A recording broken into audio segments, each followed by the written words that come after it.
Alrighty, this is Creeker's second ride in a bit, I think 5th ride total. Right here I got one of my little city hipster chickens that are helping be the farm animal to desensitize Creeker for the day. I am a couple days behind on sharing videos because my memory is too full, so I had to be a big kid and take some shiznits off my phone so I could even share.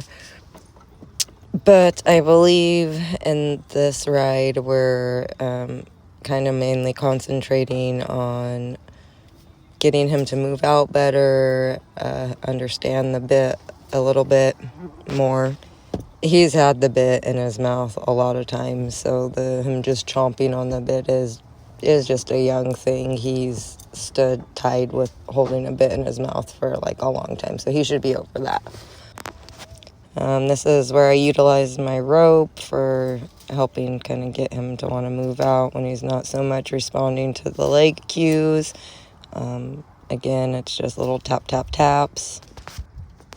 Getting him to move out, a little bit of flexing. At this point, he's still doing he wants to go and stop, and that's pretty normal for horses. When they're first figuring it out, they'll just go a little bit and they want to stop. So you have to keep on giving them those cues to keep them moving forward until they figure out that it's okay to just walk around. Again, because he's young and learning, I'm going to give him a few more chances to move out before I really go to that, because using the rope end, because I know he'll move out with that, but I would like him to move out with just the leg cues and the vocal cues, so I don't have to rely on my rope.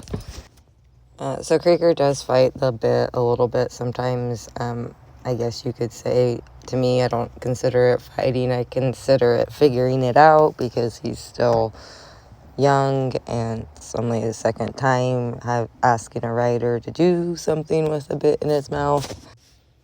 He's figuring out turning. He's pretty darn good at his backups for not very much practice at it. He can take a few steps on the stop, but again, all that will just keep getting better and better the more we do it and the more confidence he gets in what he's being asked to do.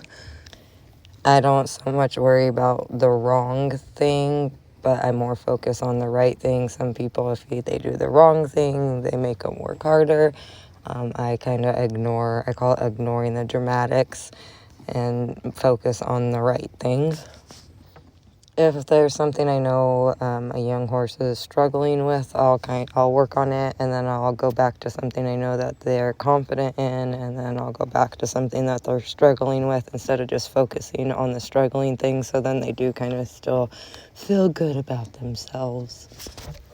And Betty's getting a little bit of payback for Creeker messing up her ride, so she's going to mess up his ride now. But it's not really a mess up, because it's a little test. It makes me get to see if they're focused on me or not. I did miss some stuff because my memory is full still at this point.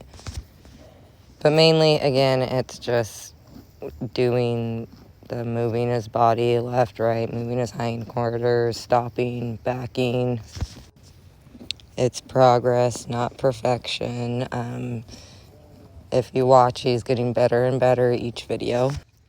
My focus was to get him to move out without having to use any assistance with a rope. He does that, so I call that the end of his ride for the day.